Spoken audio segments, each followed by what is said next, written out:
महायुतीचं सरकार आलं, लाडक्या बहिणींचा आशीर्वाद मिळाला, काय सांगाल? उद्या मंत्रिमंडळाचा विस्तार होणार. नवीन सरकारचं पहिलं अधिवेशन नागपूरचं हिवाळी अधिवेशन उद्यापासून चहापानानंतर परवापासून सुरू होत आहे. उद्या मंत्रिमंडळाचा विस्तार देखील आहे.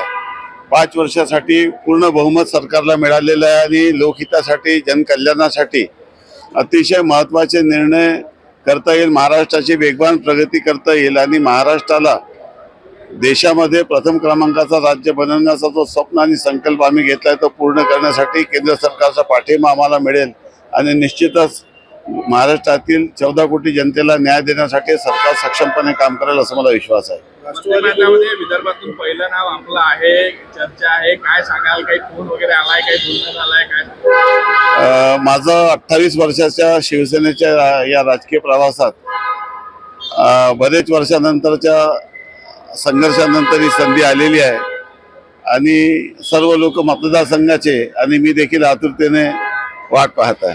फोन आलाय काय? अजून या संदर्भामध्ये कुठलाही फोन आलेला नाही आहे.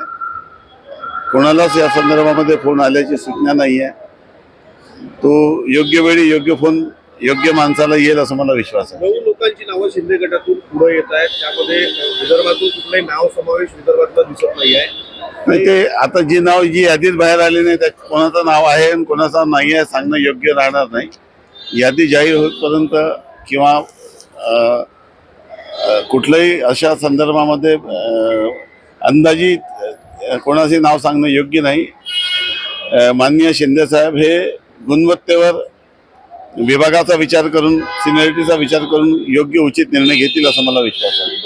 उद्या जंगी स्वागत आहे, लाडक्या बहिणींच्या स्वागतासाठी येणार आहे. उद्या माननीय शिंदे साहेब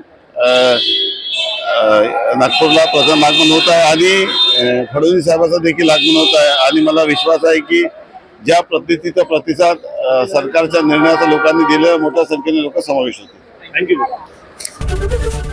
एबीपी माझा, उघडा डोळे बघा नीट.